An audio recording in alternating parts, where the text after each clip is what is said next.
now know that the Minneapolis shooter, Robert Westman, was a mentally disturbed young man who, at the age of 17, with the approval of his mother, went trans and changed his name to Robin. Predictably, as with so many kids lured into this world, things got worse. Robert, then Robin, descended into darkness. 5 years later, he expressed regret about what he had done and a desire to detransition. What did I tell y'all? They'll push them into going and having this stuff done. Go and do it. Slay. This is going to help you. You knew this since you were 3 years old. Look what it's doing for them. And then what they don't do is show you guys the after effects. They don't show you the ramifications of the lifelong effect this will have on you should you do something like this, which is why it's a good chance this video is going to be suppressed. But nevertheless, I'm going to tell y'all the truth anyway. Let's go.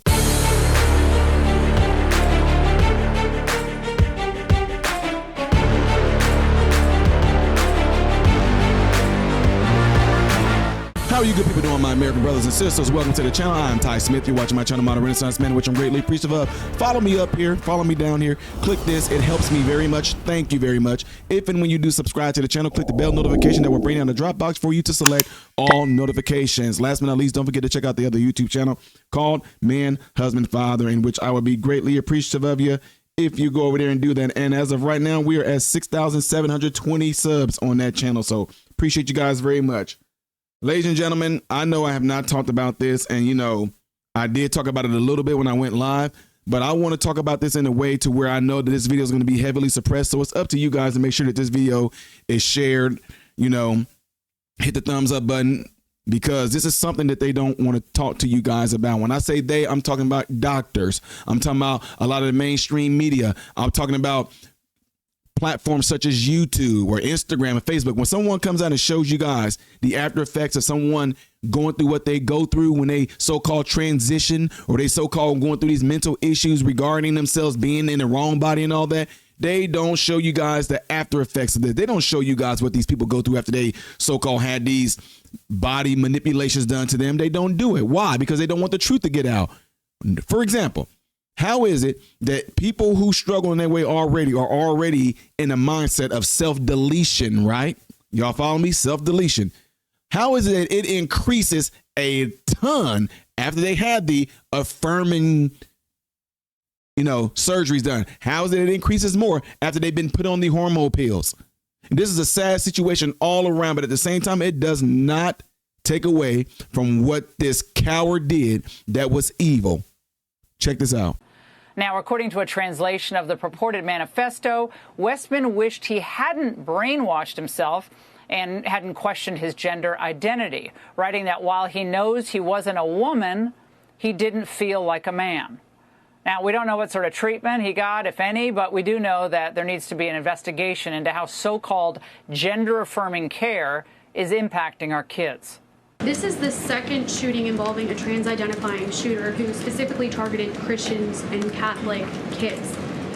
What kind of consequences do the gender-affirming therapists, doctors, or even the parents of these shooters face after these types of shootings? HHS is investigating perhaps links between some of these drugs and these prescription drugs that some of these minors may be taking, and an increase in violence. Here to discuss is Dr. Drew Pinsky, host of Ask Dr. Drew and Chief Patient Officer for the Wellness Company. Dr. Drew, Minnesota Democrats, you know, they brag about being a safe haven for trans youth and adults. They celebrate and elevate transgenderism, including in schools. You've seen it at cultural events. Jacob Fry's taken part in some of these.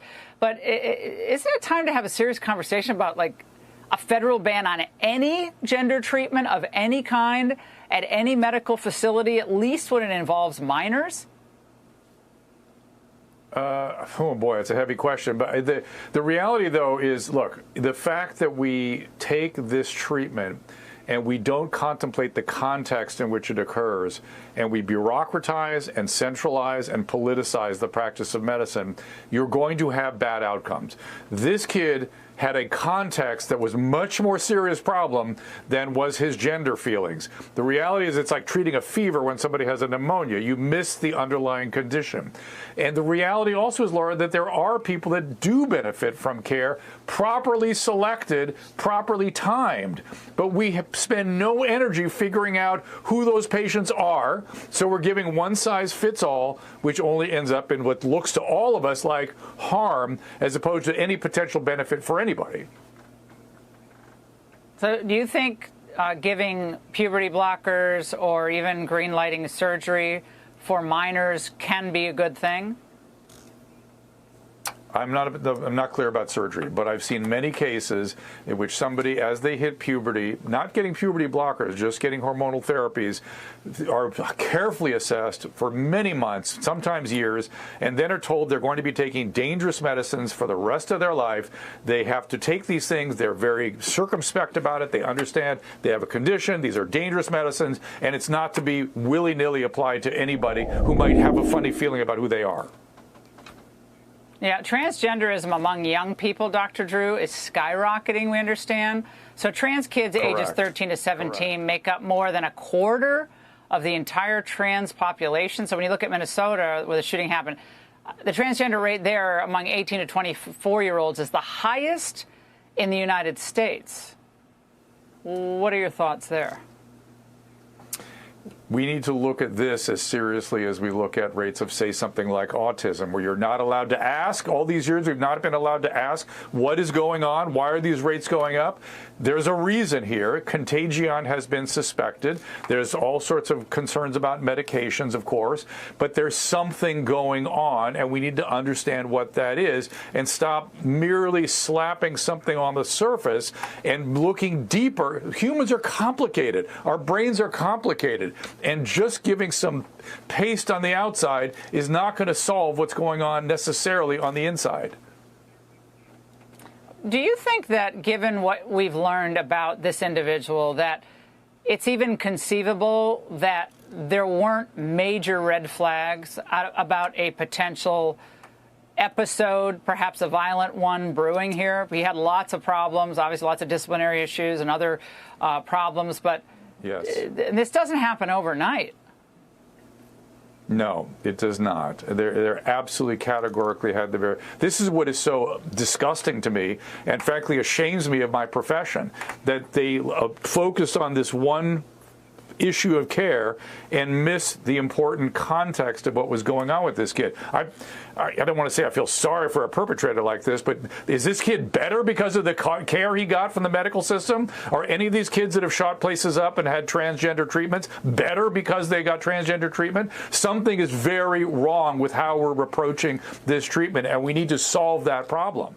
Oh, that can't be it, because, you know, medicine is the answer to everything. If you are a man, but you feel like you're a woman, medicine. If you are a woman and you feel like a man, medicine. If you are a child and you want to be a little girl, and even though you're a little boy, we can chop it off and then we're going to put you on hormone pills for the rest of your life. And you're going to go through a whole lot of other things like taking antibiotics in case your gaping wound down there doesn't close right. Oh, yeah, go ahead, ladies. Get rid of the ovaries and everything. Like, they know the things that gives you your estrogen and gives you actually, it regulates your body, a lot of bodily systems in regards to hormones thing. Oh, take those out. Yeah, get rid of those. Put a fake prosthetic penis down there. Get rid of your mammary glands and all that. You will never be able to have a child in your life, even though you don't even understand that your brain is not mature enough to even understand the things that you're doing to it right now, to where later on down the road you trying to figure out why'd you make such a crazy decision that's going to affect you permanently. Oh no, suppress those things. They don't show you that on YouTube. You go on any channel, somebody that has had the affirmation surgery and then they so-called detransition, always say you can't detransition at all. Once you had that surgery done, there is no going back. There is no going back. They'll show you all the videos of their journey to getting it done, but then they don't want to show you the videos of what happened after they had it done. And it's a reason for that, folks. If there's anything or anyone that's trying to press you into a situation to where the ultimate end game is going to be the death of you, you need to avoid them at all costs. This is a shame. This man spoke out and said it. Can't believe he let himself get brainwashed like that. But oh, you know what's even more funny? I don't see none of the trans community coming out and condemning this, because you know what? You're going to get the same exact type of treatment I get. What are you talking about, Ty? If I speak out against my community, the black people or anything like that. If people even interpret what I'm saying, I'm just calling out right and wrong. It's all I'm doing. But if I'm saying something about something that some black people are doing wrong, oh, you're going to catch hell. So you're going to see that people are going to try to be very, very meticulous and peculiar about not saying things about how wrong it's been that a lot of these trans folks have done what they've done. For example, Uvalde shooter was trans. The Denver shooter was trans. The Georgia shooter was trans. The Nashville shooter was trans. The Colorado shooter was trans. Aberdeen shooter, trans. Minnesota shooter, trans. Iowa shooter, gender fluid. Philadelphia shooter, trans. Do we see a trend here? Huh? Oh, but don't do that to them because they're a protected group. You can't call them out. You can't do to the trans community what y'all do to white people by saying the straight white man is the biggest enemy to this whole world, to the whole nation. Yeah, all that bull crap. Oh, you can do that, right? But you can't say the trans, right? Now y'all want to talk about people being transphobic. You just gave them a reason. Anyway, y'all, I'm about to be done with this conversation. I know I'm pissing some of y'all off, but again, trans folks, LGBTQIA, y'all should be out there right now condemning this, but you can't. You want to know why? Because you're going to catch hell. You're going to catch hell just like I do when I speak out against the so-called black community. Oh, go and do it. Step out and do it. Watch what happens. Y'all, you won't do it. You know. Anyway, y'all. Y'all let me know what y'all think about this right here by leaving the comment section after this video. Don't forget to do what you see in these elements right here that will greatly help my channel. The next video I'm doing after this one, up there, things I did as of yesterday, right here. If you have not subscribed to my channel, click that right there. Okay, click it. I am Ty Smith, model Renaissance man, hoping and praying every last one of you have food, shelter, and clothing. Most of all, praying every last one of you guys in great health, mentally, physically, emotionally, spiritually. God bless you all through Jesus.